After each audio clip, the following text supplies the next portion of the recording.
Welcome back, like I never left, to the Triple Crown champ. And today we are talking about Monday Night Raw from Seattle. So let's get into it. First, we start off the show with the evolution of the masked man. That's Seth Rollins, of course. I actually found this quite interesting with so many different, I guess, young performers from the Performance Center or whatever, or actors or whatever, just to kind of shuffle around and play a kind of shell game.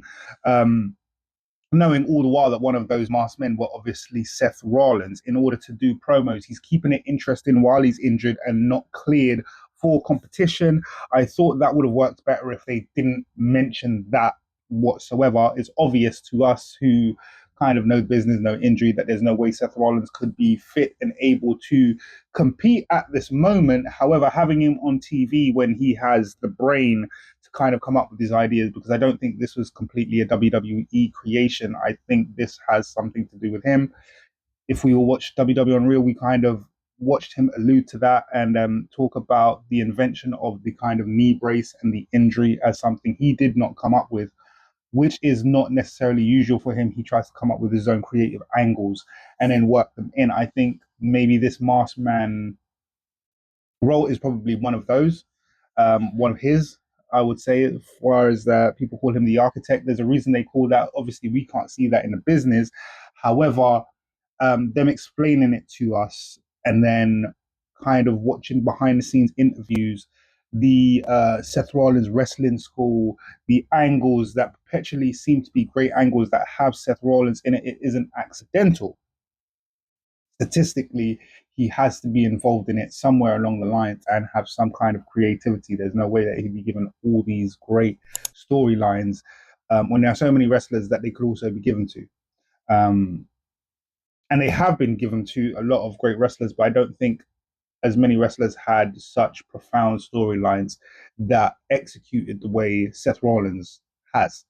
So let's talk about once again another gauntlet match. This one isn't called Tag Turmoil or any kind of turmoil. This is just a standard gauntlet match, and it is for the number one contender for the IC title. We have Lyra, Io. That's a bad night for me. That's a bad night for me. And they were first up, which means either one of those were not going to win. And I love Lyra and I love Io, and it's a bad night for me when Lyra competes against Io directly, especially in the first match of the night. You know, one of them isn't going any further. That was, of course, Lyra. I kind of sensed that because of the star statue of Io. That led us to Raquel, Ivy, Bailey, and Asuka. Of course, the whole thing was won by Bailey. I'm quite happy to see that happen, to be fair. I think Bailey is an underrated superstar. She has done so much on the roster. She constantly reinvents herself. I was thinking about this, just looking at her yesterday as she was wrestling. She constantly reinvents herself into something just that little bit more interesting, a little bit more fun, a little bit more different from what she did before. So I've always liked Bailey, and I still like Bailey, and I think she's criminally underused. I think the IC title picture is a small pond when it comes to Bailey. To be honest, she should be in a higher sphere, but alas, we have what we have. So now let's talk about what I see to be a very, very good idea. The El Grande versus El Grande kind of thing. I mean, very interesting. And especially the whole Danhausen curses El Grande Original and he gets attacked. If you watch that scene again, you can see Ryo and Bravo sneaking around in the back as soon as Danhausen curse his Americano. As soon as that happens, you can see Ryan Bravo in the back, so it's no surprise that the other Grande Americano would come out to face Penta for that title, and of course he would lose. But we're creating something a lot more interesting, and I thought it was odd that you would have Americano original, who is something of a face, at least in America, and I guess to us Brits, he is now a face, whereas the other Americano is a heel, although a face of Mexican fans, I guess. But in otherwise, we have that scenario, and it makes sense to kind of work with that. It also doesn't make sense to have face versus face. So original Americano versus Penta was always something that I looked at as this is possibly interchangeable. Maybe something might happen here storyline wise. So let's talk about a sorrow somber moment. The disillusion of Judgment Day. Well, maybe not disillusion, but if there's no Finn Balor, I'm not really interested in Judgment Day anymore. Quite frankly, Finn Balor is that's my Mount Rushmore of wrestlers right there. So let's talk about the betrayal of the Prince. Ah, I like it. I like it. I actually like it. And here's why I like it. I am sick of the Finn Balor we have right now. I said this before when we were talking about AJ Styles. I have my Mount Rushmore of wrestlers. And I mean, right next to AJ Styles for me is Finn Balor. Triple H, AJ, Finn Balor. I mean, it starts with The Undertaker, Trip, AJ, Finn. This is how my personal Mount Rushmore. I'm not saying everybody's. I'm not saying a grand scale. I'm not saying unilaterally because unilaterally I'll probably have a Bruiser Brody up there as well. But my personal, everybody has wrestlers that they saw at one point in their life and they were just like, "What the hell is that? I have never seen anything like that." I am. Finn Balor did that to me. The Demon did that to me. The 1886 Jack the Ripper Demon, the Punisher Demon, all these iterations just with the all over his body and the writings and the oh my god, Finn Balor got me all the way, all the way from the beginning. So I was always a Finn Balor fan. I'm still a Finn Balor fan. I'm a huge Finn Balor fan, and because of this, I am just quite sick of the way he's being utilized on the roster. They destroyed the mystique of the Demon, who I thought should be a character who should have been the next person to hold the Undertaker's streak. So the Undertaker had that streak where he was never beaten until Brock beat that streak. I quite frankly thought that it would have been a draw to have Finn Balor as the Demon every year compete in something like WrestleMania or Survivor Series and never lose as the Demon. They ruined that. They completely ruined that to the point that Finn Balor himself has said that he has no interest in holding the Demon at the moment. Like he has no reason to want to do the Demon anymore. They seems to have just crushed the whole thing and just destroyed it. So as far as what Finn Balor is on the roster at the moment, I don't like it. I don't like it whatsoever. I think this gives him a chance to reboot. I'm a little bit worried that he didn't go out injured because if they wrote him out as injured in the storyline, then he could take a couple of weeks, be off of TV. Dom gets to walk around celebrating and how he's the biggest, baddest mother ever in the yard. And this is his yard and whatever iterations of what Dom wants to do. But the fact of the matter is, Finn Balor being off TV and then returning as something of a, for lack of a better word, a denser character. And I don't mean stupid, I mean more weight to him, more gravitas, more grandiose. If we could get Finn Balor to come back as that, I think some time off of TV does a good job, especially when you think a wrestler's injured or they claim that the wrestler's out indefinitely and then they come back stronger than ever. That is beautiful. I think this is a chance to reboot Finn Balor's character. He can leave the Judgment Day. He can invoke the demon whenever he needs to. I think the possibilities are endless. I would love to see Finn back as a face. Um, there are certain things that the wrestlers who trained in Japan, that the way they finish their matches, I was speaking to a friend about this recently, the way Japanese or competitors who competed in Japan finish their match. There's no, it's no accident that there's a lot of shotgun drop kicks. And if you look at EO, something like the bullet train attack, it copies Frenzy just before the ending of the match, and it kind of picks up the intensity and the speed and the vibe of the whole crowd while watching. It's not just one move and then finisher. It's a series of two or three moves that lead to the finisher, but they're so frenzied and timed so well because you still have to have a kind of pause between each move to kind of sell what you're about to do, the gravitas of what you're about to do. I think people like Finn Balor, Io Sky, Dakota Kai, I actually think did these things well, very well. A lot of the performers who came from Japan do these things very well. Let's just touch on something from SmackDown. I made a previous video about SmackDown. Technical difficulties, I wasn't able to upload that video. So let's talk about Cody Rhodes as the new champ and how a lot of people are quite upset at the fact that Cody seems to be a bit selfish. The most selfish QB, one of the videos I came across on YouTube, something to that effect. And people saying, really? He's got the title again? Like, yeah, okay. So I can explain that. Yeah, he won't have the title for very long. He's got 6 weeks to hold the title. This is built so that Randy and Cody can have a match, considering the fact that they have such a storied history. They've essentially known each other since they were kids, and then there was training together. One progressed faster than the other because I believe that Randy is a little bit older than Cody. So therefore, one evolved faster than the other. Cody Rhodes obviously went into legacy with Ted DiBiase Jr. Um, and they've held a friendship and a partnership for so long. They're more on an equal footing now. I would say that Randy Orton is getting older, and this is the last opportunity for us to have Randy Orton, for lack of a better words, as an extremely mobile champion.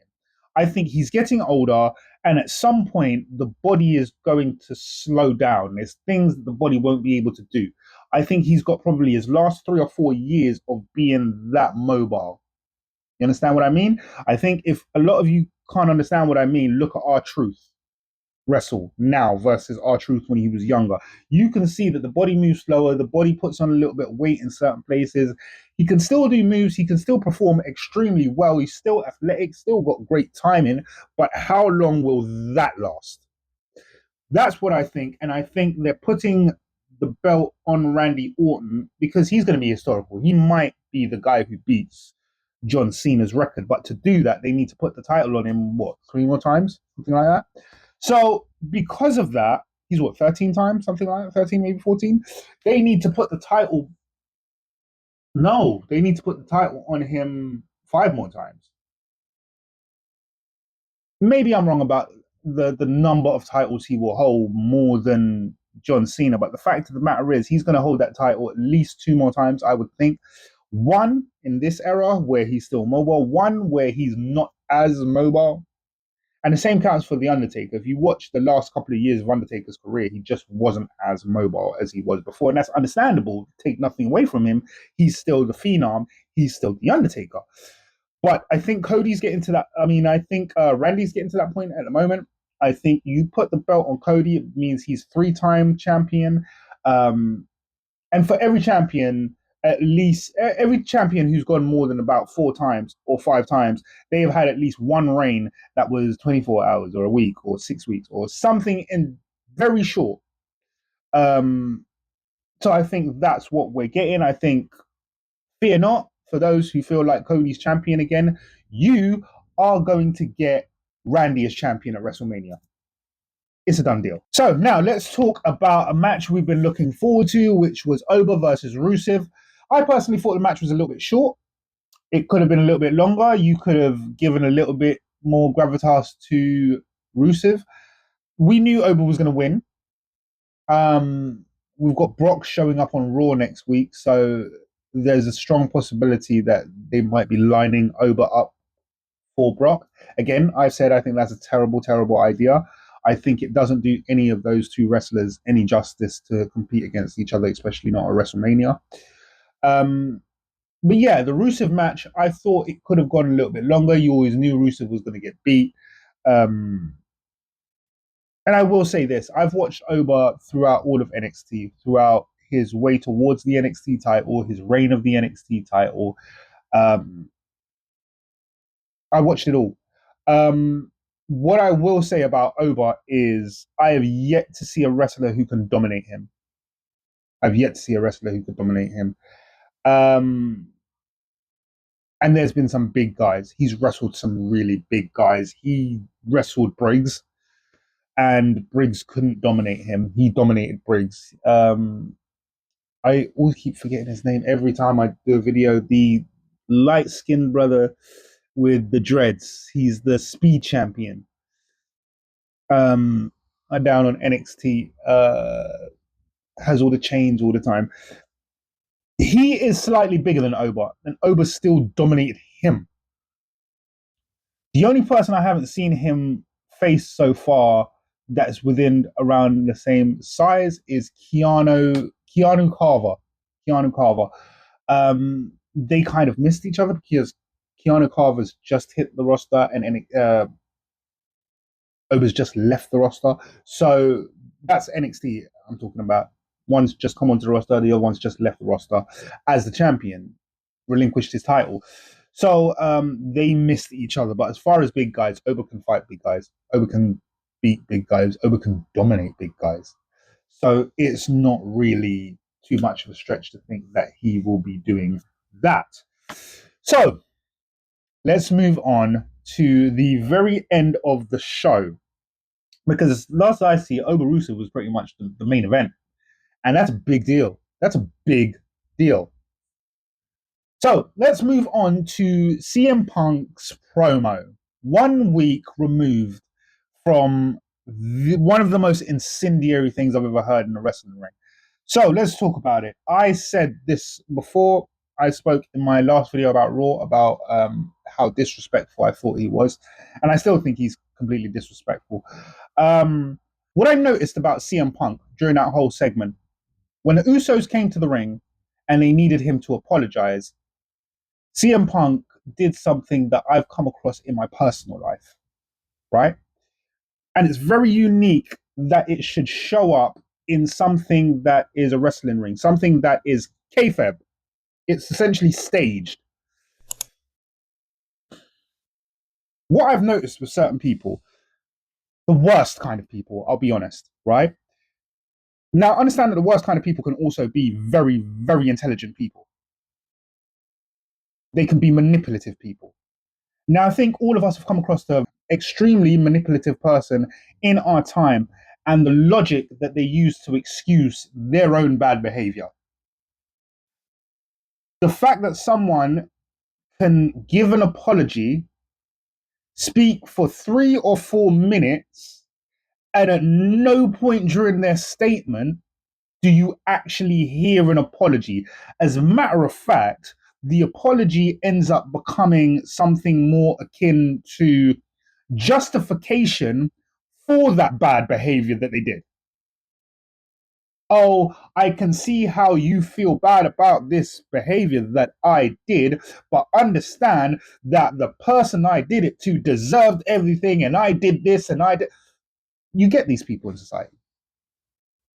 They quite literally never apologize, and they do everything to obfuscate around the fact that they ever did anything wrong. So CM Punk went on a whole story down a whole lane of how he didn't know Sika, but he knew Arthur, and he stayed at Arthur's house, and Arthur made him a plate of food, and he was under the learning. You never apologized.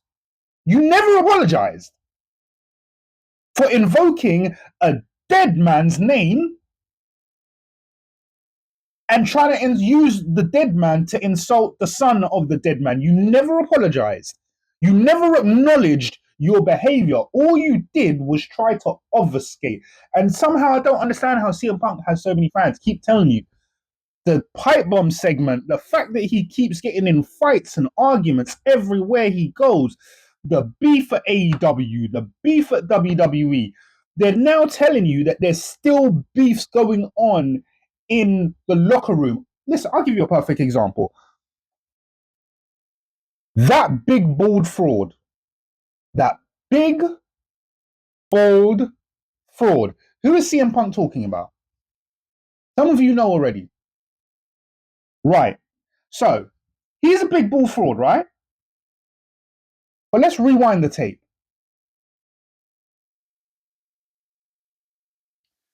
Do you smell what The Rock is cooking? Finally, The Rock has come back to enter the name of the city. For me, it's London. So finally, The Rock has come back to London. How does that differ from? Is it great to be alive in a city like London tonight on a Monday night? Yeah, is it great to be alive on a Monday night in a city like London? How is it different? How is it different? Almost 20 to 25 years later, it's exactly the same thing. You're pandering to the audience. You took it from that big bald fraud. Yeah? Outright stole it. But he's a big ball fraud, and it's okay for you. Isn't it great to be alive on a Monday night in a city like? But he's a big ball fraud.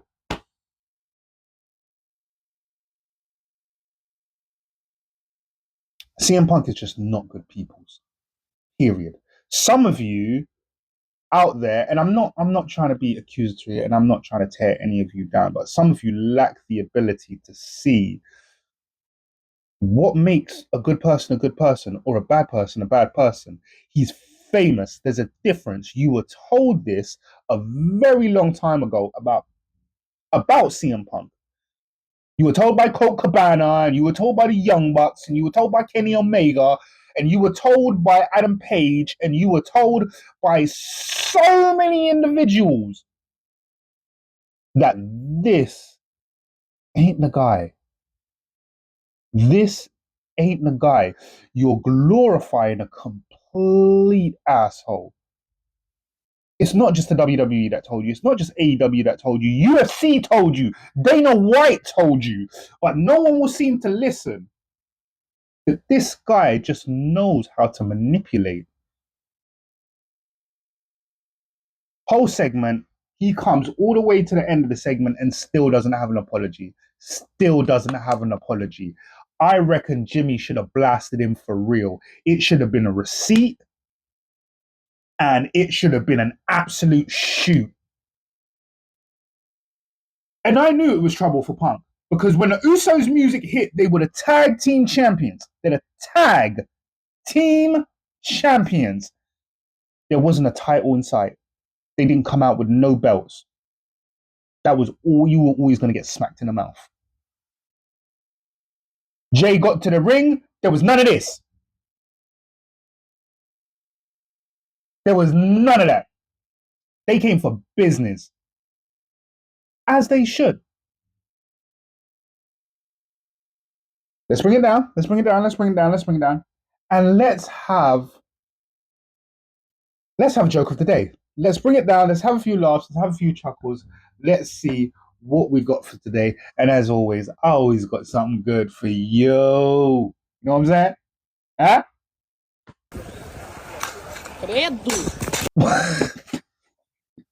What was he thinking? What was that? I always love it when somebody shows off a little bit too much and they're wipe out. I'm sorry, that was fun. That was hilarious. Wheel gone. Gone.